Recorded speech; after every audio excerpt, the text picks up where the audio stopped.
السلام علیکم ورحمۃ اللہ وبرکاتہ۔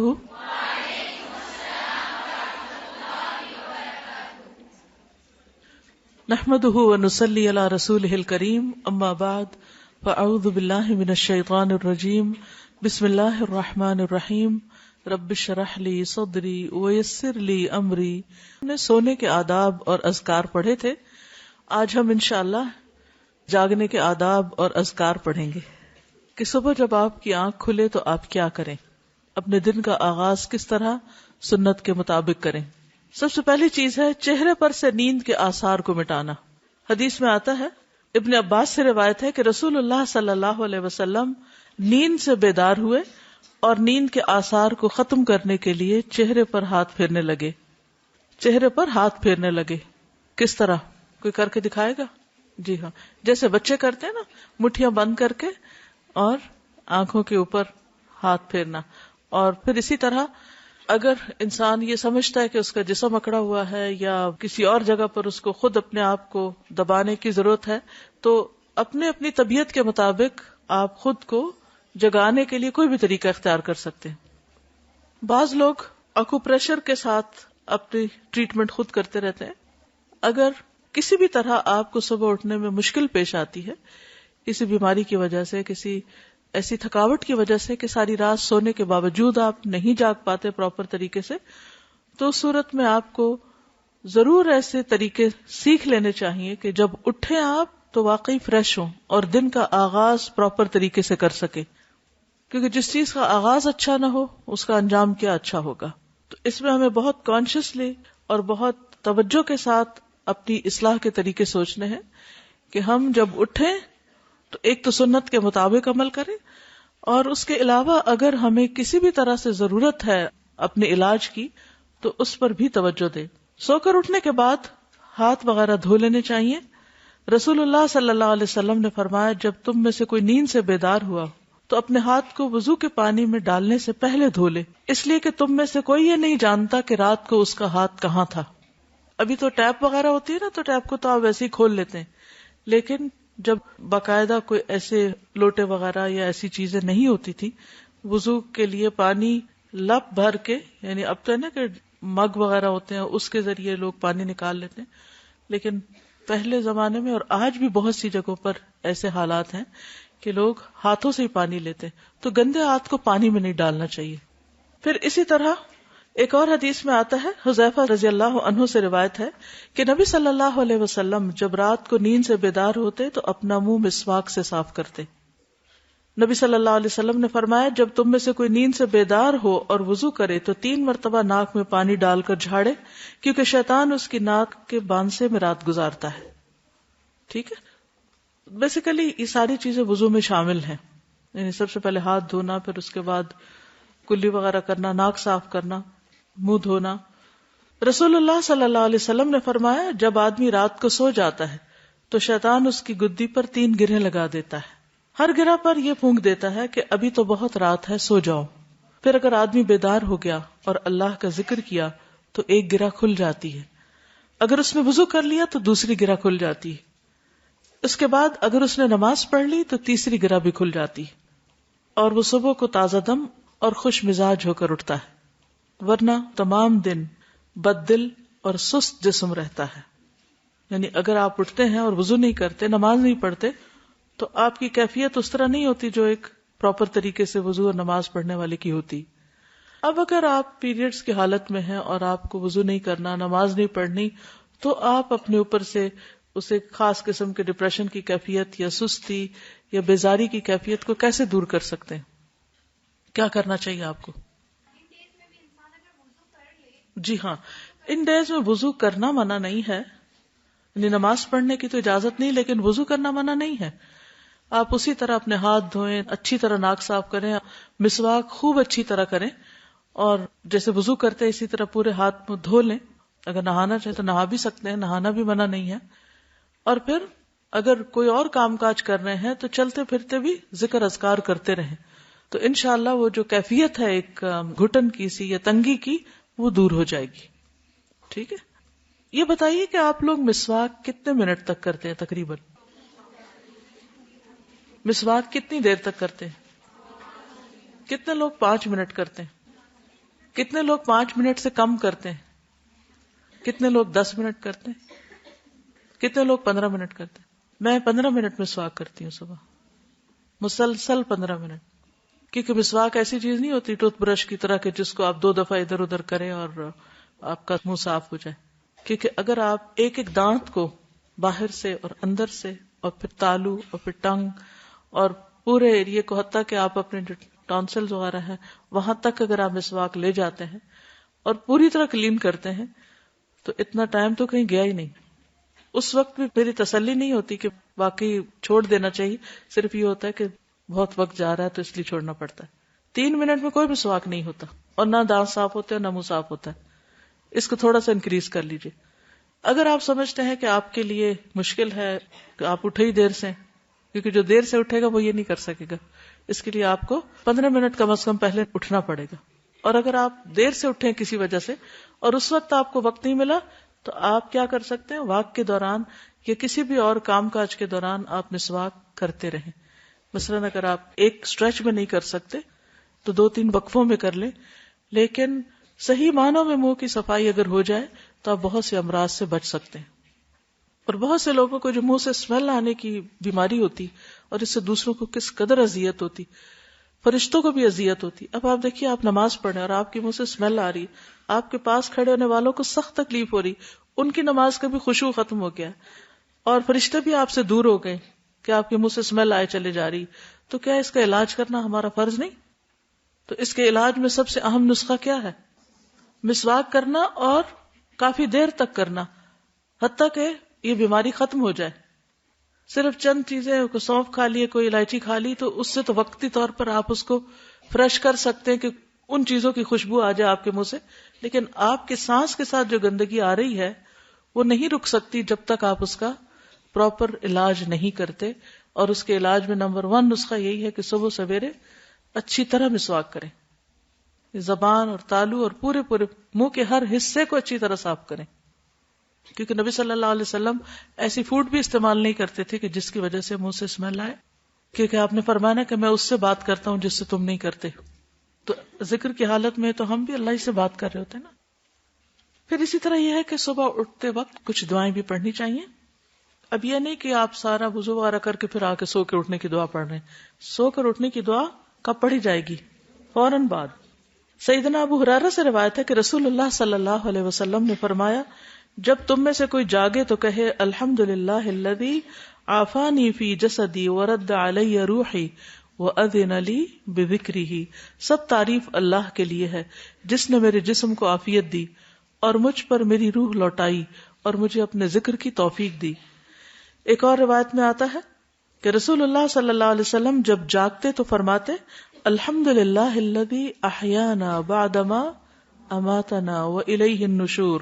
تمام تعریف اللہ کے لیے ہے جس نے ہمیں مرنے یعنی سونے کے بعد دوبارہ زندگی دی اور اسی کی طرف لوٹ کر جانا ہے.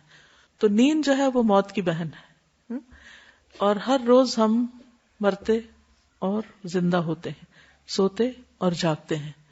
اگر ہم عادت بنا لیں کہ اٹھتے ہی اللہ کا ذکر کرنا ہے تو قیامت کے دن جب اٹھیں گے تو زبان پر کیا ہوگا؟ پھر اللہ ہی کا ذکر ہوگا، اللہ ہی کی طرف دوڑیں گے. تو یہ عادتیں آپ کو دنیا میں بنانی پڑیں گی، اس زندگی میں یہ سب کچھ کرنا پڑے گا، تب آپ اس قابل ہوں گے کہ آپ آخرت میں اللہ کے مقرب یا پسندیدہ بندوں صالحین میں شامل ہو سکیں. بیدار ہونے پر نیند کا غلبہ دور کرنے کے لیے آنکھیں وغیرہ ملنے کے بعد سورۃ آل عمران کی آخری 10 آیات پڑھیے. عبداللہ بن عباس سے روایت ہے کہ انہوں نے نبی صلی اللہ علیہ وسلم کی زوجہ اور اپنی خالہ یعنی وہی ہے زوجہ حضرت میمونہ کے گھر میں ایک رات گزاری. وہ فرماتے ہیں کہ میں تکیے کے عرض کی طرف لیٹ گیا. عرض کس کو کہتے؟ چوڑائی. اور رسول اللہ صلی اللہ علیہ وسلم اور آپ کی اہلیہ نے تکیے کی لمبائی پر آرام فرمایا. رسول اللہ صلی اللہ علیہ وسلم سوتے رہے اور جب آدھی رات گزر گئی یا اس سے کچھ پہلے یا کچھ بعد آپ بیدار ہوئے. یہ کیوں کہہ رہے ہیں کچھ پہلے کچھ بعد؟ کیونکہ اس دور میں گھڑیاں تو تھی نہیں کہ ایگزیکٹ ٹائم دیکھ کے بتاتے. تو آپ نے اپنے ہاتھوں سے نیند کو دور کرنے کے لیے آنکھیں ملی، پھر آپ نے سورۃ آل عمران کی آخری 10 آیتیں تلاوت فرمائیں. کہاں سے شروع ہوتی؟ ان فی خلق السماوات والارض واختلاف اللیل والنہار لآیات لأولی الالباب. آخر تک.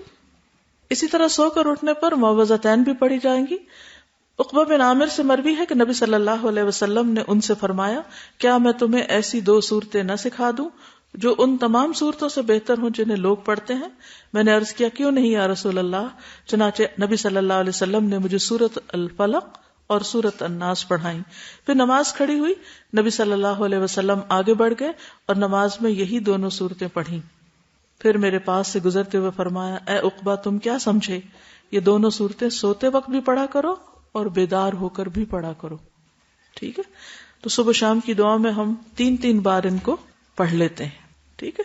تو وہ پڑھنا بھی کافی ہو جاتا ہے اگر آپ اس ترتیب سے پڑھتے ہیں. اٹھنے کا سب سے بہترین وقت کون سا ہے؟ کتنے بجے کا الارم لگاتے ہیں؟ آپ نے کبھی دیکھا بچوں کی کتابیں اس میں 7 بجے کے الارم کی گھڑی بنی ہوتی ہے اور وہ اٹھتے ہی 7 بجے ہیں اور بچپن سے ان کے ذہن میں یہ بات پڑ جاتی ہے کہ شاید اٹھنے کا وقت ہی 7 بجے ہے. تو ہمارے دین میں صبح اٹھنے کا وقت جو ہے وہ اذان سے بھی پہلے کا ہے. اگر آپ اس کی عادت ڈال لیں تو کچھ مشکل نہیں. صرف یہ کہ اٹھنے کا ایک وقت فکس کر لیں. جب وہ ٹائم فکس ہو جاتا ہے تو پھر آپ کی بایولوجیکل کلاک جو ہے وہ آپ کو جگا دیتی ہے. پھر اس کے بعد سونا بوجھل لگنے لگتا ہے. ابو مسلم کہتے ہیں کہ میں نے ابو ذر رضی اللہ عنہ سے پوچھا رات کے کس حصے میں قیام کرنا سب سے افضل ہے؟ ابو ذر نے کہا میں نے بھی رسول اللہ صلی اللہ علیہ وسلم سے یہی سوال کیا تھا جس طرح تم نے مجھ سے سوال کیا. آپ نے فرمایا رات کے پچھلے پہر یا نصف رات میں، لیکن ایسا کرنے والے بہت تھوڑے ہیں. نصف رات کے بعد اٹھنے والے بہت تھوڑے ہیں، اور اس کے بھی آخری حصے میں فجر سے کچھ دیر پہلے ہو جائے تو یہ بھی بہت کم لوگ اٹھتے ہیں. لیکن اٹھنے کا یہ وقت بہت بہترین ہے. اس وقت میں اٹھنے والے کا اجر کیا ہے؟ رسول اللہ صلی اللہ علیہ وسلم نے فرمایا جنت میں ایسے بالا خانے بھی ہیں جن کا اندرونی حصہ باہر سے نظر آتا ہے اور بیرونی حصہ اندر سے نظر آتا ہے. جیسے آپ دیکھیے دیوار کے باہر تو نہیں آپ دیکھ سکتے، کہاں سے دیکھ پا رہے ہیں؟ شیشے سے. ایک دیہاتی نے پوچھا یا رسول اللہ صلی اللہ علیہ وسلم یہ کس کے لیے؟ یعنی اتنے خوبصورت گھر کس کے ہوں گے؟ فرمایا اس شخص کے لیے جو اچھی بات کرے، کھانا کھلائے، اور جب لوگ رات کو سو رہے ہوں تو صرف اللہ کے لیے نماز ادا کرے. جب لوگ سو رہے ہوں تو صرف اللہ کے لیے نماز ادا کرے. ایسے لوگوں کو وہاں بنے بنائے گھر ملیں گے. دنیا میں اگر کوئی آپ سے یہ کہے کہ آپ رات کے اس حصے میں اٹھ جائیں تو آپ کو اتنا بہترین گھر ملے گا، تو کتنے لوگ ضرور اٹھیں گے؟ سبھی اٹھیں گے، کوئی بھی نہیں سوئے گا. کیوں؟ کیونکہ یقین ہوگا نا ان کو. آخرت کے بارے میں ہمیں شاید یقین نہیں ہے کہ ہم کچھ کریں گے تو اس کا کچھ فائدہ ہے. عموماً ہم کیا دیکھتے ہیں کہ اور بھی تو نہیں کر رہے، دوسرے نہیں کر رہے تو ہمیں کیوں کرنا ہے؟ کیا یہ تینوں کام بہت ہی مشکل ہے؟ اچھی بات کرنا واقعی مشکل ہے مشکل. کیوں؟ کیونکہ سوچ سمجھ کے کرنی پڑتی ہے نا. ہاں بالکل، شاباش. اچھی بات کرنے کے لیے آپ کا دل، آپ کی سوچ، آپ کے خیالات بہت مثبت ہونے چاہیے. اگر آپ کا دل اچھا نہیں، آپ کی سوچ مثبت نہیں، تو آپ کی بات کبھی بھی اچھی نہیں ہو سکتی. بھلے آپ حدیثیں بھی کوٹ کریں، قرآن کی آیات بھی سنائیں، تو بھی لوگ کیا کرتے ہیں؟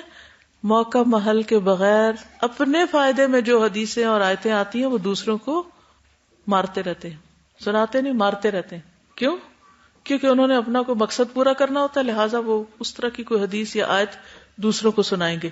بظاہر دیکھنے میں اچھی بات ہے آیت اور حدیث، لیکن کیا اس کا امپیکٹ بھی وہ آ رہا ہے جس کو آپ کسی ایسے موقع پر آیت سنا رہے ہیں کہ وہ سننے کو تیار نہیں، یا وہ اس کے فائدے میں نہیں، آپ کے اپنے فائدے میں ہے؟ تو ہو سکتا ہے کہ وہ شخص اور زیادہ دین سے دور ہو جائے. تو آپ نے قرآن سنا کر لوگوں کو اللہ کی محبت اگر نہیں دلائی اور دور کر دیا، تو پھر آپ کے اس سنانے کو اچھی بات کہی جائے گی. اچھی بات کرنا کیوں مشکل ہے؟ کوئی بتائے گا؟ چلیے اب سوچئے، ذرا غور کیجئے، دن میں کتنی بار آپ اچھی باتیں سنتے ہیں؟ کلاسز وغیرہ کو چھوڑ دیجئے، عام روزمرہ زندگی کی بات ہے، اور لوگوں کے ساتھ معاملہ کرنے کی، گھر والوں کی، آپ کے بہن بھائی آپ سے جو باتیں کرتے ہیں یا آپ ان سے جو بات کرتے ہیں، یا اپنے نیبرز کے ساتھ یا اپنی کلاس فیلوز کے ساتھ انفارمل جو آپ کی باتیں ہوتی ہیں، یا آپ کو جو سننے کو ملتی ہیں دوسروں سے، آپ کچھ بتائیں گے کہ ان میں سے کتنی فیصد باتوں پہ آپ بہت خوش ہوتے ہیں، آپ کا دل خوش ہو جاتا ہے، آپ کی روح سیراب ہو جاتی ہے اور آپ کے اندر ایک موٹیویشنل لیول بڑھ جاتا ہے؟ اور کتنی باتیں ایسی ہوتی ہیں کہ آپ کچھ کرنے جا رہے ہوتے ہیں تو صرف کسی کی جلی کٹی بات یا منفی بات آپ کا سارا موریل ڈاؤن کر دیتی. تو کیا کہیں گے؟ کتنی باتیں اچھی ملتی ہیں اور کتنی باتیں اچھی نہیں ملتی. غور کیجئے نا، سوچئے آپ کیا کہتے ہیں. استاذہ، اچھی بات کرنے کے لیے سب سے ضروری ہوتا ہے دوسروں کو اچھا سمجھنا. دس از ویری امپورٹنٹ. ہم اچھا ہی نہیں سمجھتے دوسروں کو تو بات ہم کیا اچھی کریں گے. یہ بہت ضروری ہے نا، دل سے کسی کی عزت کرنا، کسی کو اچھا سمجھنا، تبھی تو وہ پازیٹیو بات زبان پہ آئے گی اور پھر اس کا اثر بھی دوسرے پہ ہوگا. بالکل. بعض اوقات ہم الفاظ کے چناؤ میں تو بہت محتاط ہوتے ہیں، لیکن ایکسپریشنز اتنے خراب ہوتے ہیں کسی کو دیکھ کے وہ بھی تکلیف ایٹ ٹائمز پہنچاتے ہیں. بالکل. اس میں دلوں کی تنگی کا بہت بڑا رول ہے، کیونکہ اگر ہمارے دل بڑے ہوں گے اور لوگوں کی اچھی چیز کو اپریشیٹ کرنے والے ہوں گے تو ہم اچھی بات منہ سے نکالیں گے. اور اگر ہم تنگ دل ہیں اور کسی کی تعریف ہی نہیں کر سکتے، کسی کو اچھی بات کہہ ہی نہیں سکیں گے، پھر جو ہمارے دل میں تنگی ہوگی.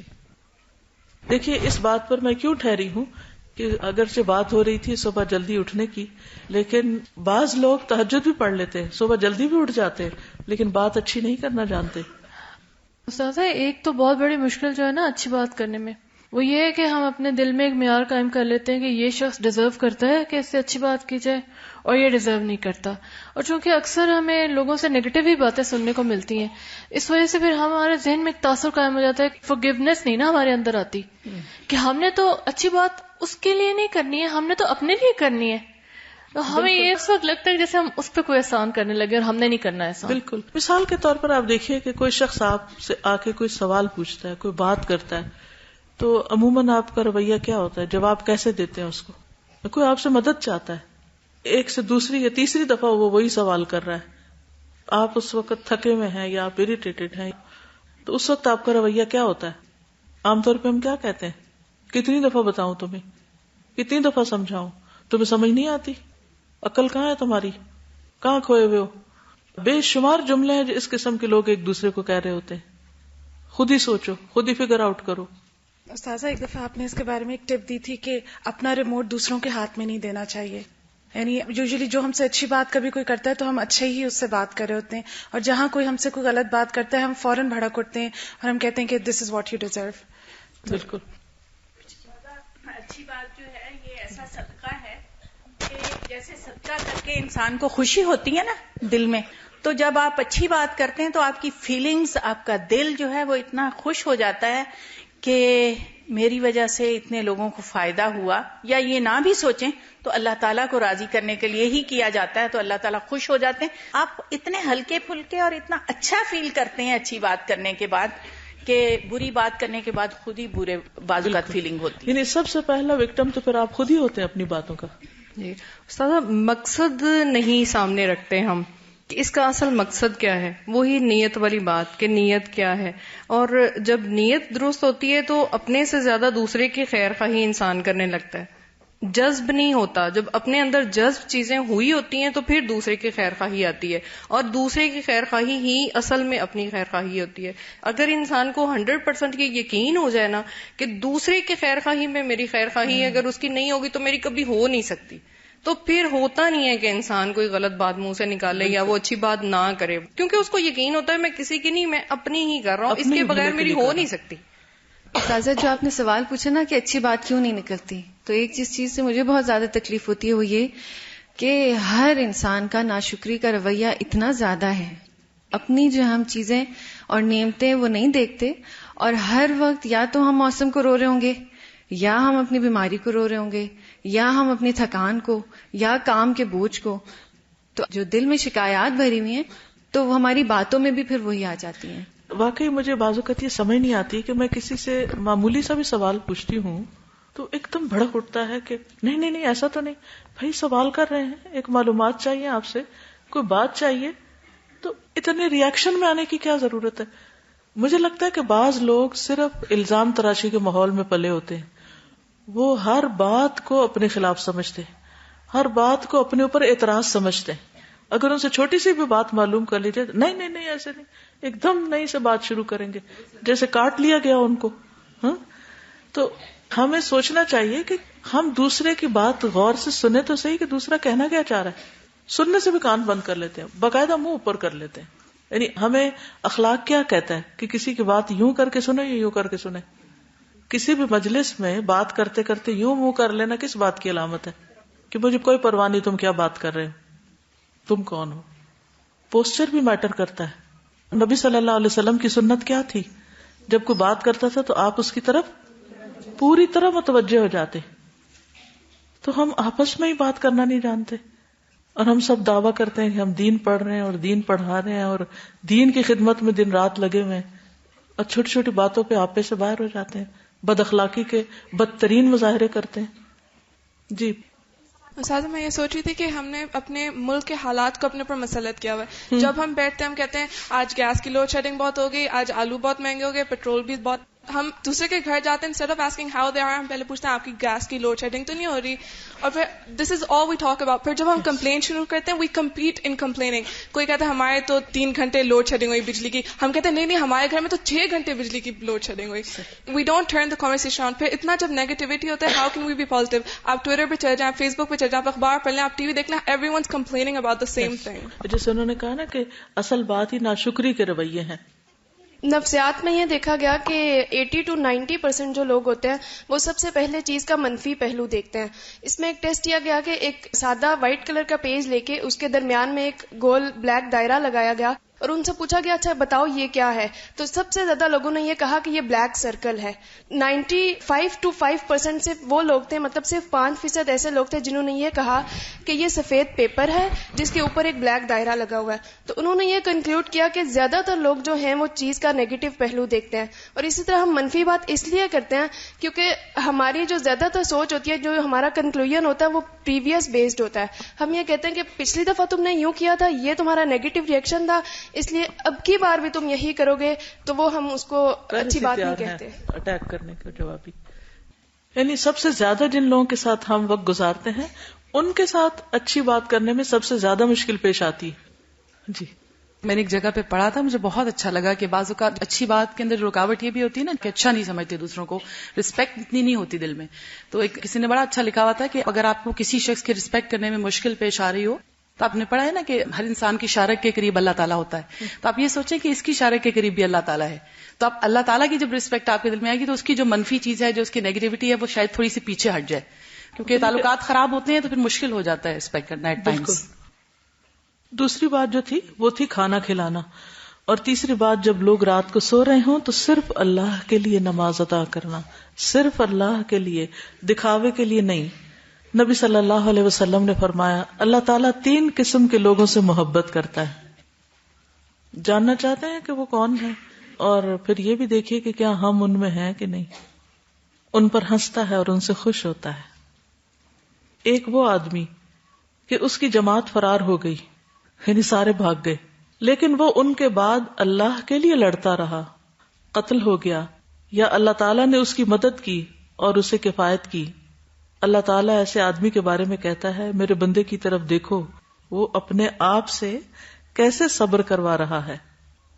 اب آپ کہیں گے کہ ہم تو نہ جنگ کرنے والوں میں سے نہ کہیں جانے والوں میں سے, تو ہم پہ تو یہ لاگو ہی نہیں آتی بات. کس اور موقع پر ایسا ہو سکتا ہے کہ کسی چیز سے سب بھاگ جائے اور آپ پھر بھی جمے رہیں؟ صفائی ڈیوٹیز, ٹھیک ہے, یعنی سب بھاگ گئے, سب چلے گئے, اور سب چھوڑ گئے چیزیں یا کام پورا نہیں کیا, اور آپ ایک ایک کا کام پیچھے سے سمیٹ رہے ہیں, چیزیں اکٹھی کر رہے ہیں, اور بڑبڑا بھی نہیں رہے, اور صرف اللہ کی خاطر سب کچھ کر رہے ہیں. جی آپ یس بالکل ہر موقع پر ایسے ہی ہوتا ہے. گھر میں لڑائیاں کیوں ہوتی ہیں؟ بس سب نے کھانا کھایا اور برتن وہیں چھوڑ کے بیٹھ کے باتیں کرنے لگے, ایک طرف ہٹ گئے, اور آپ اکیلی رہ گئی پیچھے سے ٹیبل کلیئر کرنے میں, پھر کچن کلیئر کرنے میں. تو یہ کتنا مشکل مرحلہ ہوتا ہے نا کہ سب کھا پی کے باہر نکل جائیں یا باتیں کرنے لگے یا آرام کرنے لگے, اور آپ اکیلی کام کرتی رہیں اور آنسو بہاتی رہیں. مثلاً دین کے رستے میں آپ نکلے, اب آپ کے گروپ میں سے ایک گیا, دوسرا گیا, تیسرا گیا, تو آپ کہتے ہیں کہ اچھا میرا تو سارا روم خالی ہو گیا تو مجھے بھی چلے جانا چاہیے. یعنی عام حالات میں اکیلے کام کرنا پھر مشکل تو ہوتا ہے, لیکن اتنا مشکل نہیں جب آپ کے ساتھ والے چلے جاتے کسی کام کو چھوڑ کر، اس وقت کوئی بھی اچھا کام کرنا اور اس پر جمے رہنا وہ سب سے مشکل وقت ہوتا ہے. ایسے بندے سے اللہ محبت کرتا ہے کہ جب کوئی نہ کر رہا ہو اور وہ خیر اور بھلائی کا کام کرتا رہے. مثلا جب سب نماز پڑھ رہے ہوتے ہیں تو ان کے ساتھ مل کے نماز آسان ہوتی ہے، لیکن جب فرض پڑھ کے سارے ادھر ادھر کھسک جائے تو آپ کے لیے سنت نفل پڑھنا کتنا مشکل ہوتا ہے. اور اس وقت آپ پھر جم کے لگے رہیں کہ نہیں، مجھے تو اپنے رب کی خاطر یہ کام کرنا ہی ہے. تو جب کوئی نہ کر رہا ہو اس وقت نیکی کا کام کرنا یہ زیادہ اجر و ثواب کا باعث ہے. آپ کچھ کہہ رہے ہیں؟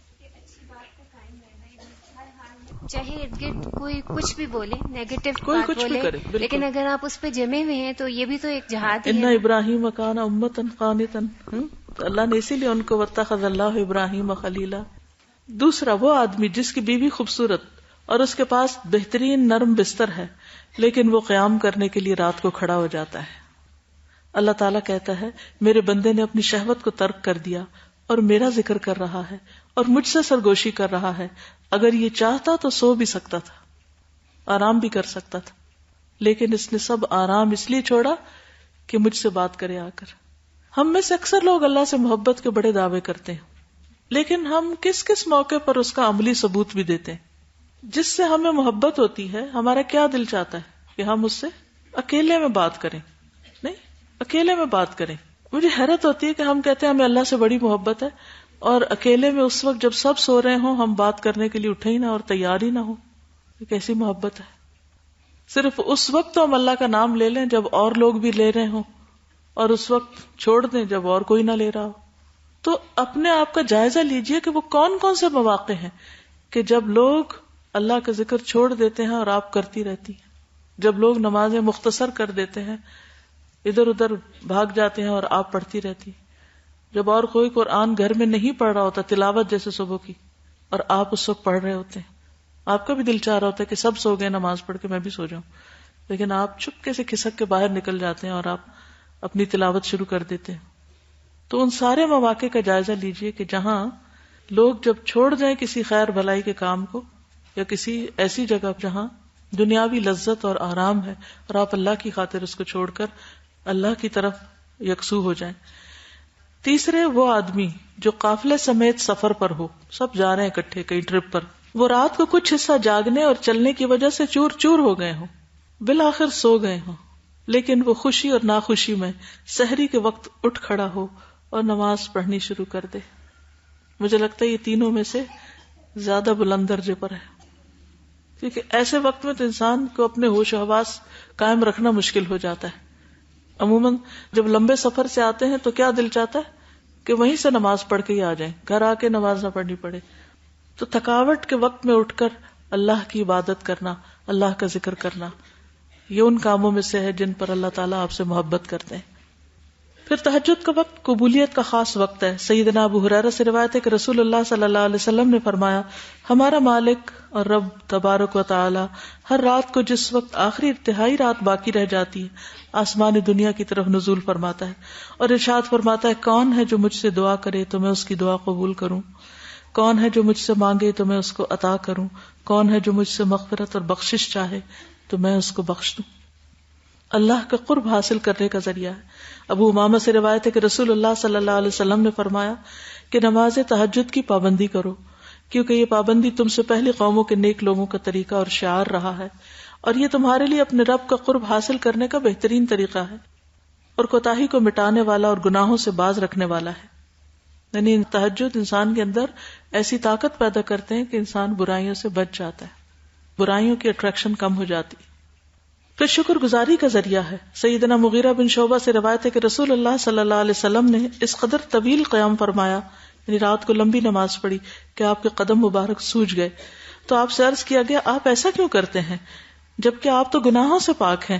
آپ نے فرمایا، کیا اللہ سبحانہ وتعالیٰ کے لیے زیادہ شکر کرنے والا بندہ نہ بنوں جو اس نے احسان مجھ پر کیا، یعنی شکر گزاری میں زیادہ عبادت نہ کروں. پھر اسی طرح یہ کہ اگر آپ تہجد پڑھ رہے ہو تو اس وقت اگر آپ کو قرآن مجید کا کچھ حصہ زیادہ یاد ہے تو آپ زبانی پڑھ سکتے ہیں، ورنہ مصحف کھول کے بھی پڑھ سکتے ہیں تاکہ طویل قیام ہو، طویل قرات ہو. نبی صلی اللہ علیہ وسلم رات کی نماز میں قرات کبھی بلند آواز سے کرتے اور کبھی آہستہ آواز سے، دونوں طرح کر سکتے ہیں. اور آپ نے دیکھا ہوگا کہ کبھی طبیعت ایسی ہوتی ہے کہ دل چاہتا ہے کہ بلند پڑا جائے، اور کبھی کبھی صبح اٹھ کے دل چاہتا ہے کہ آہستہ آہستہ ہی ٹھیک ہے. تو دونوں طریقے موجود ہیں. عاصم بن حمید فرماتے ہیں کہ میں نے حضرت عائشہ سے سوال کیا کہ رسول اللہ صلی اللہ علیہ وسلم اپنا قیام اللیل کس چیز سے شروع فرماتے؟ انہوں نے کہا تم نے مجھ سے وہ بات پوچھی جو پہلے کسی نے نہیں پوچھی. جب نماز کے لیے کھڑے ہوتے تو کہتے اللہ اکبر 10 بار، الحمدللہ 10 بار، سبحان اللہ 10 بار، لا الہ الا اللہ 10 بار، استغفر اللہ 10 بار، اور پھر دعا پڑھتے اللہم اغفر لی واہدنی وارزقنی وعافنی، اور پھر آخر تک قیامت کے دن کی تنگی سے بھی پناہ مانگتے. ایک اور دعا ہے سیدنا عباس سے مروی ہے کہ رسول اللہ صلی اللہ علیہ وسلم جب رات میں تہجد کے لیے کھڑے ہوتے تو فرماتے اللہم لک الحمد انت قیم السماوات والارض ومن فیہن ولک الحمد لک ملک السماوات والارض ومن فیہن. آخر تک صحیح بخاری کی روایت ہے، اس کا ہم نے پوسٹر بھی الگ بنا کے رکھا ہوا، جن لوگوں کو زبانی نہ آتی ہو وہ دیکھ کے بھی پڑھ سکتے ہیں. پھر فجر کی سنتوں کے بعد تھوڑی دیر کے لیے دائیں پہلو پہ لیٹنا، نبی صلی اللہ علیہ وسلم کا یہ طریقہ تھا. پھر نماز فجر کے بعد رسول اللہ صلی اللہ علیہ وسلم کا عمل یہ تھا کہ جب آپ فجر ادا کر لیتے تو اپنی جگہ پہ بیٹھے رہتے فجر کی نماز کے بعد، یہاں تک کہ سورج اچھی طرح نکل آتا. سیدنا انس سے روایت ہے کہ رسول اللہ صلی اللہ علیہ وسلم نے فرمایا جس نے فجر کی نماز باجماعت ادا کی پھر سورج نکلنے تک بیٹھا رہا، اللہ کو یاد کرتا رہا، پھر 2 رکعت نماز ادا کی، یہ کون سی نماز ہے؟ اشراق، تو اسے مکمل ایک حج اور ایک عمرے کا ثواب ملے گا. آپ نے تاکید کے لیے لفظ مکمل تامتن 3 بار دہرایا، مکمل حج اور عمرہ، مکمل حج اور عمرہ، مکمل حج اور عمرہ. تو اس سے کیا پتہ چلتا ہے کہ اگر انسان تہجد سے لے کر فجر اور فجر کے بعد اشراق تک کا وقت اللہ کے ذکر کے لیے مخصوص کر لے تو یہ سب سے بہترین طریقہ ہے، نبی صلی اللہ علیہ وسلم کا طریقہ ہے. لیکن زندگی میں مثلا شادی سے پہلے آپ اس طریقے کو بہت آسانی سے اختیار کر سکتے ہیں، لیکن شادی کے بعد جب شوہر اور بچوں کی مختلف ضروریات آپ کو پوری کرنی پڑتی ہیں تو بعض اوقات مشکل ہوتا ہے. پھر جب بچے بڑے ہو جاتے ہیں پھر دوبارہ سے آسانی ہو جاتی ہے. اس لیے خاص طور پر ان بچیوں سے میں کہوں گی کہ جن کے اوپر ابھی ایسی کوئی ذمہ داریاں نہیں ہیں، وہ اپنی دن بھر کی روٹین کو اس طرح سیٹ کریں کہ فجر سے کچھ پہلے اٹھنے کی عادت ڈال لیں. اگر ابھی آپ ڈالیں گے اور اس میں دعائیں مانگیں گے تو انشاءاللہ آئندہ بھی اللہ تعالیٰ آپ کے لیے آسانی فرمائے گا، اور اس سے بہت ساری برائیوں سے بچ بھی جائیں گے.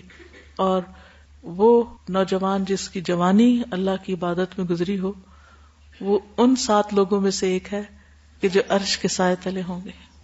ہم کہتے ہیں کہ ابھی تو ہم جوان ہیں، بوڑھے ہوں گے تو پھر تہجد وغیرہ پڑھ لیں گے.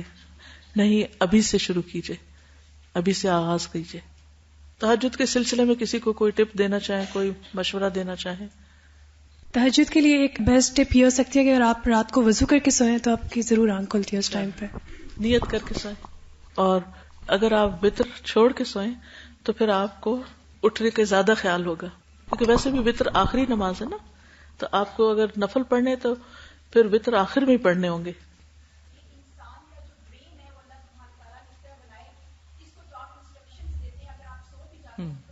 اللہ تعالیٰ نے آپ کے اپنے اندر ایسی چیزیں رکھی ہیں، ایسی نشانیاں رکھی ہیں وفی انفسکم، کہ جس میں اس دور کے لوگوں کے لیے اور آج بھی جن کے پاس الارم کلاکس نہیں ہیں یا اور ایسے اسباب نہیں ہیں، تو اگر آپ اپنے آپ کو آخری عمل کے طور پر 3 سے 5 دفعہ یہ کہیں کہ مجھے اتنے بجے اٹھنا ہے، اتنے بجے اٹھنا ہے، تو آپ کے برین کے اندر وہ چیز سٹور ہو جائے گی، اور پھر وہ وقت جب آئے گا تو برین آپ کو جگا دے گا.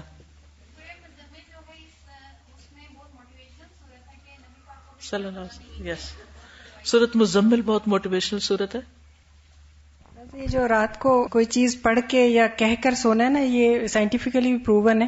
کوئی چیز اگر یاد نہ ہوتی ہو تو سونے سے پہلے اس کو 5-10 مرتبہ اچھی طرح سے پڑھ کے اور سو جائیں، چونکہ رات کے وقت میں دماغ جو ہے وہ باقی کام تو اس کے چھٹے ہوتے ہیں، جو ہمارے موٹر فنکشنز ہیں، وہ میموریز کو سیٹل کر رہا ہوتا ہے، اس وقت وہ چیز جو ہے وہ دماغ میں بیٹھ جاتی ہے.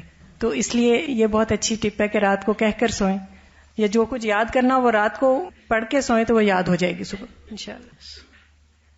اس دفعہ آپ لاہور آئیں تو غلطی سے میسج نہیں مل سکا مجھے، تو بعد میں پتا چلا جب تو دل کو اتنا ہوا کہ اداسی ہوتی ہے اور دل ہوتا ہے کہ آپ سے اتنی دیر بعد مل لیا جائے. اس پہ میں پہلے بھی کوشش تھی اس کی، لیکن باقاعدگی نہیں تھی. اس کے بعد میں تہجد ٹائم اٹھی اور اتنا روئی، اور میں نے اللہ تعالیٰ سے دعا کی، اللہ یہ ایک استاذہ ہیں جنہوں نے ہمیں اللہ تعالیٰ سے جوڑا ہے، اور وہ آ کے میں نہیں مل سکی اور وہ چلی گئی، اور مجھے اتنا ہے کہ میں اتنی اداس تھی اور میں مل لیتی ہوں ان سے، ایک دفعہ دیکھ لیتی ہوں، اللہ کی خاطر محبت ہے نا، دل کرتا ہے. تو میں نے کہا آپ روز آتے ہیں، اور میں روز اس موقع کو مس کر دیتی ہوں. اور اس کے بعد الحمدللہ کہ اب سویا نہیں جاتا، اس ٹائم میں ضرور اٹھ جاتی ہوں کہ اللہ آپ آئے میں، اور اس موقع کو مس نہیں کرنا کہ اس پہ مجھے کتنا دکھ ہونا چاہیے. واقعی اللہ تعالیٰ ہم سب کو توفیق دے. یہاں پہ بات ہو رہی تھی کہ آپ برین کو میسیجز دیں، اسی طرح سے اگر آپ ویژولائز کرتے ہیں تو وہ چیز بھی پھر آپ کا برین ریکارڈ کر لیتا ہے اور ایز اٹ از ویسے کرنا شروع کر دیتا ہے.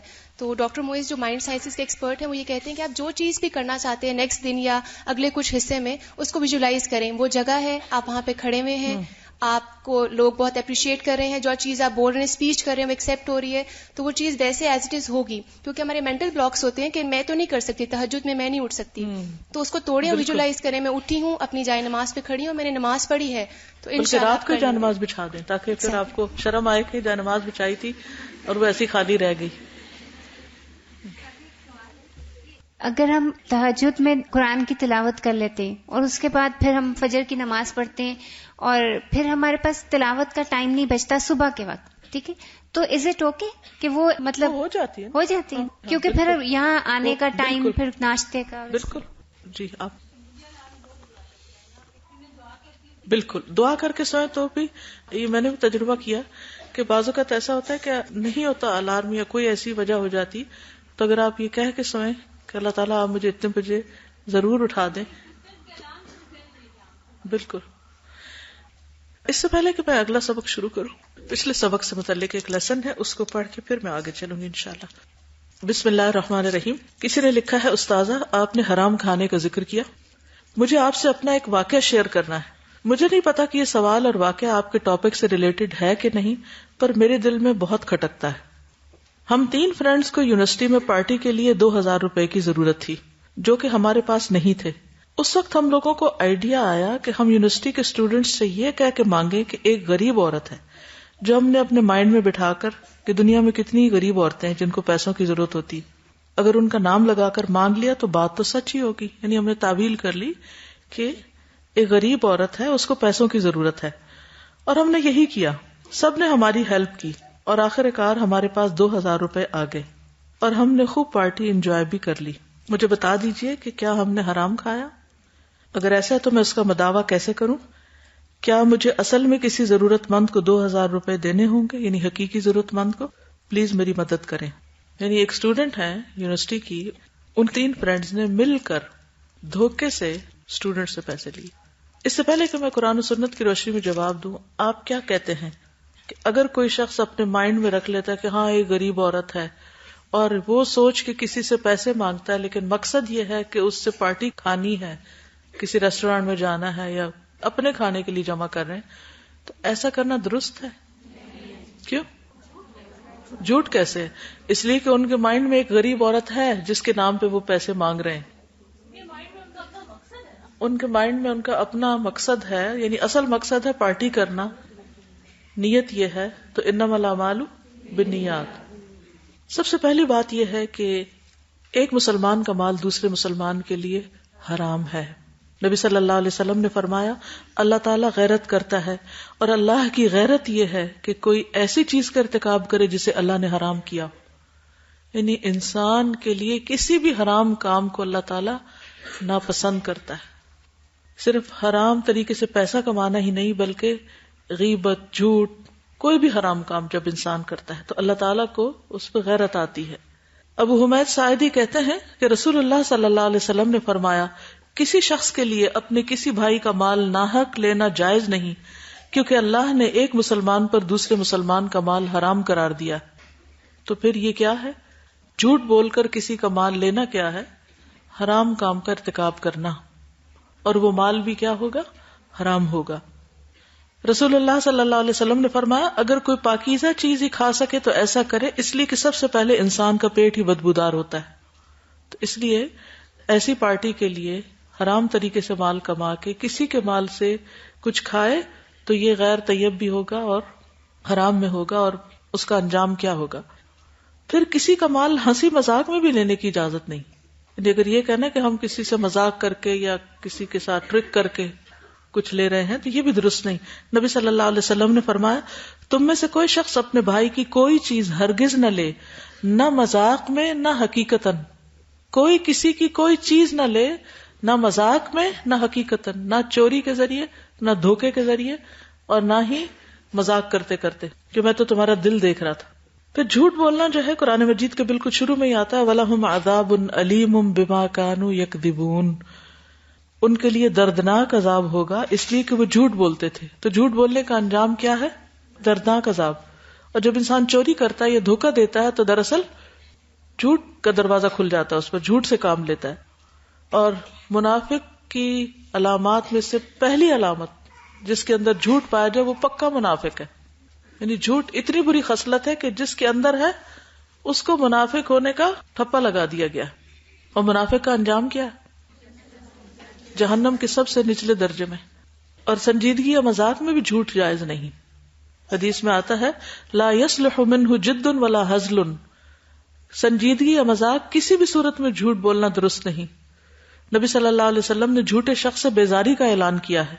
حضرت عائشہ کہتی ہیں کہ جھوٹ سے بڑھ کر کوئی عادت رسول اللہ صلی اللہ علیہ وسلم کے نزدیک اور ایک روایت میں ہے صحابہ کے نزدیک زیادہ نفرت اور بغض والی نہ تھی. سب سے زیادہ صحابہ جس سے نفرت کرتے تھے وہ جھوٹ تھا. کوئی شخص آپ کے سامنے جھوٹ بولتا تو آپ کا رویہ اس کے بارے میں بدلا رہتا. یعنی آپ کا معاملہ اس سے یا اس کی جو ایک عزت یا ایک مقام ہوتا تھا وہ آپ کے دل سے اتر جاتا, حتیٰ کہ معلوم ہو جاتا کہ اس نے توبہ کر لی. اس واقعے میں پہلی چیز کیا تھی؟ جھوٹ بولنا. انہوں نے جھوٹ بولا. دوسری کیا ہے؟ دھوکہ دیا. کس کو؟ جن سے پیسے مانگے. ابو ہریرہ سے روایت ہے کہ رسول اللہ صلی اللہ علیہ وسلم غلے کے ایک ڈھیر پر سے گزرے, آپ نے اپنا ہاتھ اس میں ڈالا تو انگلیاں تر ہو گئیں. آپ نے غلے کے مالک سے پوچھا یہ کیا؟ اس نے کہا یا رسول اللہ یہ بارش کی وجہ سے بھیگ گیا. آپ نے فرمایا کیا یہ تر حصہ تم اوپر نہیں کر سکتے تھے کہ لوگ اس کو دیکھ لیتے؟ پھر فرمایا من غش فلیس منی, جو کسی کو دھوکہ دے اس کا مجھ سے کوئی تعلق نہیں. تو آپ دوسرے کو چیٹ کر رہے ہیں نا, کسی غریب عورت کا بہانہ کر کے مال چھین رہے ہیں. دھوکہ جہنم میں لے جانے کا سبب ہے. نبی صلی اللہ علیہ وسلم نے فرمایا جو شخص کسی رعایا کا نگہبان بنے پھر اسے دھوکہ دے وہ جہنم میں جائے گا. پھر لا علمی میں بھی کسی کا مال استعمال کرنے کی ممانعت ہے. ایک انصاری سے روایت ہے ہم رسول اللہ صلی اللہ علیہ وسلم کے ساتھ ایک جنازے میں گئے. میں نے دیکھا کہ رسول اللہ صلی اللہ علیہ وسلم قبر کے پاس کھڑے ہوئے قبر کھودنے والے کو تاکید کر رہے ہیں کہ پاؤں کی طرف اور کھولو, سر کی طرف ذرا اور کشادہ کرو, یعنی اچھی طرح قبر کھودو. جب آپ تدفین سے فارغ ہو کر لوٹے تو ایک عورت کی طرف سے ایک شخص آپ کو دعوت دینے آیا. آپ اس کے گھر تشریف لے گئے. کھانا لایا گیا تو پہلے آپ نے کھانے کے لیے ہاتھ بڑھایا, اس کے بعد دوسرے لوگوں نے بڑھایا, کھانا شروع کر دیا. ہمارے بڑوں نے رسول اللہ صلی اللہ علیہ وسلم کو دیکھا کہ آپ ایک ہی لقمے کو دائیں بائیں گھما رہے ہیں. اس کے بعد آپ نے فرمایا مجھے ایسے معلوم ہوتا ہے یہ گوشت ایسی بکری کا ہے جو مالک کی مرضی کے بغیر حاصل کی گئی ہے, یعنی یہ کچھ کھانا ٹھیک نہیں. یہ سن کر اس عورت نے کہلوایا کہ یا رسول اللہ میں نے بقیع میں اپنا ایک آدمی بکری کی خریداری کے لیے بھیجا, اسے بکری وہاں نہ ملی تو میں نے اپنے پڑوس کے پاس کہلا بھیجا کہ جو بکری تم نے خریدی ہے وہ اسی قیمت پر مجھے دے دو. اتفاق سے وہ پڑوسی بھی گھر میں موجود نہ تھا. میں نے اس کی بیوی سے کہہ بھیجا تو اس نے وہ بکری میرے پاس بھیج دی. آپ نے فرمایا گوشت قیدیوں کو کھلا دو. تو کسی کی مرضی کے بغیر, یعنی جس نے قیمت دی جو گھر میں لایا اس کی مرضی کے بغیر اس کو ادھر ادھر کرنا یا اس کو استعمال کرنا یہ بھی دھوکے میں آتا ہے اور یہ بھی درست نہیں. پھر لوگوں سے مانگنا اور ناحق سوال کرنا, کسی کے آگے ہاتھ پھیلانا. اب آپ دیکھیں کہ پارٹی کی خواہش ہے کچھ کھانے کی یا کوئی جنک فوڈ وغیرہ کی اور آپ دوسروں سے مانگ کے کھا رہے ہیں. رسول اللہ صلی اللہ علیہ وسلم نے فرمایا آدمی ہمیشہ لوگوں کے سامنے ہاتھ پھیلاتا رہتا ہے یہاں تک کہ وہ قیامت کے دن اس طرح اٹھے گا کہ اس کے چہرے پر ذرا بھی گوشت نہ ہوگا. تو چہرے پہ اگر گوشت نہ ہو تو یہ کس بات کی علامت ہے؟ بدصورت ہونے کی. اور کتنا بھیانک چہرہ, آپ سوچئے ذرا, اگر کوئی کھوپڑی آپ نے ایسی دیکھی ہو جس کے اوپر سے گوشت اتر چکا ہو, اس کے دانت نکلے ہوئے ہوں اور اس کی آنکھیں اندر کو گھسی بھی ہوں, کیا صورت اس کی ہوگی؟ تو جو لوگ دوسروں سے مانگتے رہتے ہیں ان کے آگے ہاتھ پھیلاتے رہتے ہیں, اور خصوصی طور پر وہ لوگ جو صرف اپنی خواہشات کے لیے ہاتھ پھیلاتے ہیں. کسی سے کہتے ہیں میرے فون میں کریڈٹ ڈلوا دو, کسی کے کہتے ہیں کہ مجھے کھانا کھلا دو, کسی کو کچھ کسی کو کچھ, کیونکہ مانگنے کی بھی ایک عادت ہوتی ہے بری. جب وہ عادت پڑ جاتی ہے تو پھر انسان باز نہیں آتا. اس کو اس وقت تک چین ہی نہیں آتا جب تک وہ کسی نہ کسی سے کچھ ہتھیار نہ لے، کچھ لوٹ نہ لے. تو یہ عادت بھی بہت ہی بری ہے. رسول اللہ صلی اللہ علیہ وسلم نے فرمایا جس نے محتاجی کے بغیر سوال کیا گویا وہ آگ کے انگارے کھا رہا ہے، یعنی اسے حقیقی ضرورت نہیں ہے. تب یہاں اس پارٹی میں کوئی حقیقی ضرورت نہیں تھی. تو اگر کوئی شخص اس طریقے پر کسی سے کچھ مانگ کے کھا رہا ہے تو پیٹ میں آگ کھا رہا ہے. رسول اللہ صلی اللہ علیہ وسلم نے فرمایا جو ناقابل برداشت محتاجی کے بغیر مانگے، یعنی حد سے زیادہ مجبور ہو جائے، جو اس کو یا اس کے گھر والوں کو لاحق ہو، وہ قیامت کے دن ایسا چہرہ لے کر آئے گا جس پر گوشت نہ ہوگا. رسول اللہ صلی اللہ علیہ وسلم نے فرمایا مالدار آدمی کا مانگنا قیامت کے دن اس کے چہرے پر بدنما دھبا ہوگا، یعنی آپ کے پاس ہے اور پھر بھی آپ مانگ رہے ہیں لوگوں سے. رسول اللہ صلی اللہ علیہ وسلم نے فرمایا جو شخص اپنے اوپر سوال کا دروازہ کھولتا ہے اللہ اس پہ فقر و فاقہ کا دروازہ کھول دیتا ہے. تو یہ عمل کسی بھی اعتبار سے، کسی بھی گوشے سے، اس میں ایک نہیں کئی ایک خرابیاں، کسی بھی اعتبار سے یہ عمل درست نہیں کہ انسان کسی سے مانگ مانگ کر پارٹی کرے. اسی لیے آپ نے دیکھا ہوگا کہ شروع سے الہدا میں ہمیشہ پارٹی کے موقع پر ایک ڈبہ رکھ دیا جاتا. مجھے نہیں معلوم اب کیا روایت ہے یا نہیں، لیکن ہمیشہ ڈبہ رکھ دیا جاتا ہے کہ سب لوگ اس میں ڈال دیں، جو اس میں سے نکلا اتنی پارٹی کر لیں گے جو جتنا کنٹریبیوٹ کرنا چاہتا ہے. لیکن مانگ مانگ کے کہ تم ادھر لاؤ، تم لاؤ، تم لاؤ، پھر ہم اس کی پارٹی، کس قسم کی پارٹی جو مانگے تانگے پر ہو. اب ایسے اگر ہو چکا کسی سے، کسی نے کسی کا مال چرایا یا ہتھیایا یا دھوکہ دے کے لیا یا مانگا یا کچھ بھی کیا، تب کیا کرنا چاہیے؟ ازالہ تو کرنا ہے نا دنیا میں. کیا کرنا چاہیے؟ نہیں پتا. توبہ کرنی چاہیے.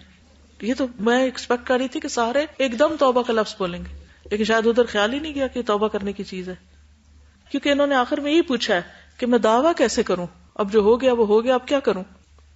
تو اس میں ایک اچھی چیز یہ ہے کہ انہوں نے سوال کیا اور پھر اپنی فکر مندی کا اظہار کیا اور یہ اس کا مداوع بھی کرنا چاہتی ہیں. تو سب سے پہلی بات یہ ہے کہ انسان ایسا کچھ بھی ہو چکا ہو زندگی میں تو اللہ سے سچی توبہ کرے، کیونکہ توبہ کرنے والا، حقیقی توبہ کرنے والا ایسا جس نے گناہ نہیں کیا، یعنی وہ بالکل پہلے کی طرح ہو جاتا ہے. نبی صلی اللہ علیہ وسلم نے فرمایا اگر تم اتنے گناہ کرو کہ آسمان تک پہنچ جائے پھر توبہ کر لو تو اللہ تم کو معاف کر دے گا. یعنی اللہ تعالیٰ سب کے گناہ معاف کر دیتا ہے. قرآن مجید میں آتا ہے انما التوبۃ علی اللہ للذین یعملون السوء بجہالۃ ثم یتوبون من قریب فاولئک یتوب اللہ علیہم وکان اللہ علیما حکیما. سورۃ النساء 17. اللہ تعالیٰ پر قبولیت توبہ کا حق صرف ایسے لوگوں کے لیے ہے جو نادانستہ جب کوئی برا کام کر بیٹھتے تو جلدی توبہ کر لیتے ہیں. اللہ ایسے ہی لوگوں کی توبہ قبول کرتا ہے اور اللہ سب کچھ جاننے والا اور حکمت والا ہے. تو کیا کرنا چاہیے؟ دیر نہیں کرنی چاہیے توبہ کرنے میں، فوراً ہی کر لینی چاہیے. اس کے لیے اچھی طرح وضو کر کے 2 نفل انسان پڑھے جس میں اپنے نفس سے کوئی بات نہ کرے، یعنی پوری توجہ سے نماز پڑھے، تو اللہ تعالیٰ ایسے شخص کے گزشتہ گناہ معاف کر دیں گے. بہتر تو یہ ہے کہ جن لوگوں سے پیسے لیے گئے انہی کو لوٹائے جائیں، لیکن اگر ایسا ممکن نہ ہو تو کسی بھی ضرورت مند کو وہ 2000 روپے دے دیے جائیں، کیونکہ توبہ میں کیا شامل ہے کہ جو کسی کا مال ہتھیایا اس کو لوٹایا جائے. کیونکہ دینے والوں نے کس نیت سے دیا تھا؟ ضرورت مند عورت کو دینے کے لیے، تو اتنا ہی پیسہ کسی ضرورت مند عورت کو دے دیا جائے. سہل بن سعد سے روایت ہے کہ حضرت علی رضی اللہ تعالیٰ عنہ فاطمہ رضی اللہ تعالیٰ عنہ کے پاس آئے تو حضرت حسن اور حسین رو رہے تھے. پوچھا کیوں رو رہے ہیں؟ کہا بھوک کی وجہ سے. حضرت علی باہر نکلے تو انہیں بازار میں دینار پڑا ملا. فاطمہ کے پاس آئے اور بتایا. انہوں نے کہا فلاں یہودی کے پاس جائیں آٹا لے آئیں. یہودی کے پاس آئے، اس سے آٹا خریدا. یہودی نے کہا کہ آپ اس شخص کے داماد ہیں جو کہتا ہے میں اللہ کا رسول ہوں؟ انہوں نے کہا ہاں. یہودی نے کہا اپنا دینار واپس لے لیں اور آٹا لے جائیں. وہاں سے حضرت علی آٹا لے کر حضرت فاطمہ کے پاس آئے، ساری بات بتائی. انہوں نے کہا فلاں قصائی کے پاس جائیں گوشت لے آئے. وہ گئے اور اس کے پاس دینار گروی رکھوا دیا اور 1 دینار کا گوشت لے آئے. بس حضرت فاطمہ نے آٹا گوندا، ہنڈیا چولہے پر رکھی، روٹی پکائی، نبی صلی اللہ علیہ وسلم کو بلا بھیجا. آپ تشریف لائے. فاطمہ رضی اللہ تعالیٰ عنہ نے کہا یا رسول اللہ میں آپ کو بتاؤں اگر آپ اسے حلال فرمائیں تو ہم کھائیں گے اور آپ بھی ہمارے ساتھ کھائیں. اور اس کا حال یہ ہے، پورا قصہ بتایا. آپ نے فرمایا کھاؤ. اللہ کا نام لے کر سب نے کھایا. ابھی اپنی جگہ بیٹھے تھے کہ ایک لڑکا اللہ اور اسلام کا واسطہ دے کر اپنا گم شدہ دینار ڈھونڈ رہا تھا. تو رسول اللہ صلی اللہ علیہ وسلم کے حکم دینے پر اسے بلایا گیا. پوچھنے پر اس نے کہا میرا بازار میں دینار گرا ہے. آپ نے فرمایا علی اس قصاب کے پاس جاؤ، اس سے کہو کہ رسول اللہ صلی اللہ علیہ وسلم فرماتے ہیں وہ دینار میرے ہاں بھیج دو، کیونکہ گروی رکھا تھا. جا کے تمہارا دینار میرے ذمہ ہے، چنانچہ اس نے دینار بھجوا دیا، آپ نے اس لڑکے کے حوالے کیا. یعنی ویسے بھی وہ خرید کے نہیں لائے تھے بلکہ صرف ڈپازٹ کرایا تھا، کیونکہ ہو سکتا نیت یہی ہو کہ جو مالک ملے گا تو اس کو واپس کر دیا جائے گا جب تک قرضہ اتارنے کے قابل ہو جائیں. تو اس میں بھی آپ دیکھیں کہ جب مالک مل گیا تو کیا کیا، واپس کر دیا. جب ایسے گناہ ہو جائے تو اس کے بعد نیکیاں کرنے کی طرف اور زیادہ توجہ کرنی چاہیے، کیونکہ ان الحسنات یذہبن السیئات. رسول اللہ صلی اللہ علیہ وسلم نے فرمایا جب تم سے کوئی گناہ ہو جائے تو اس کے بعد کوئی نیکی کرو. یعنی وہ 2000 تو دینا ہی دینا، وہ تو ایک فرض ہے، لیکن اس کے علاوہ انسان ویسے صدقہ خیرات کرتا رہے. نبی صلی اللہ علیہ وسلم نے فرمایا اتبع السیئۃ الحسنۃ تمحوها، اگر تم سے گناہ ہو جائے تو اس کے بعد نیکی کر لیا کرو جو اسے مٹا دے گی. پھر استغفار کثرت سے کرے انسان، تسبیحات پڑھے، اور ان تسبیحات میں استغفر اللہ الذی لا الہ الا هو الحی القیوم واتوب الیہ. تو جو شخص یہ پڑھے گا اس کے پچھلے گناہ معاف کر دیے جائیں گے، اگرچہ اس نے کفار کے مقابلے سے بھاگنے کے گناہ عظیم کا ارتکاب ہی کیوں نہ کیا ہو، کبیرہ گناہ ہی کیوں نہ ہو. رسول اللہ صلی اللہ علیہ وسلم نے فرمایا جو شخص سبحان اللہ و بحمدہ ایک دن میں 100 بار کہے تو اس کے گناہ معاف کر دیے جاتے ہیں، اگرچہ سمندر کی جھاگ کے برابر ہی کیوں نہ ہو. تو اللہ تعالیٰ سے دعا ہے کہ اللہ تعالیٰ ان کی مغفرت فرمائے اور ہم سب کو بھی بخش دے اور ہمیں صحیح راستے پر چلنے کی توفیق عطا فرمائے. اس بارے میں آپ کچھ کہنا چاہیں؟ استاذہ اسی طرح کا ایک واقعہ شیئر کرنا ہے. ایک ہمارے کزن ہے لاہور میں ہوتے ہیں، ان کی بیٹی انہوں نے ابھی کسی ایلیٹ یونیورسٹی میں داخلہ لیا وہاں پہ نا، تو وہ آئی ہوئی تھی، وہ مجھے بتا رہی تھی بچی کے پہلے دن جیسے ہوتا ہے نا اورینٹیشن ڈے کے دن ریگنگ کرتے ہیں، سینئرز جونیئرز کو تنگ کرتے ہیں.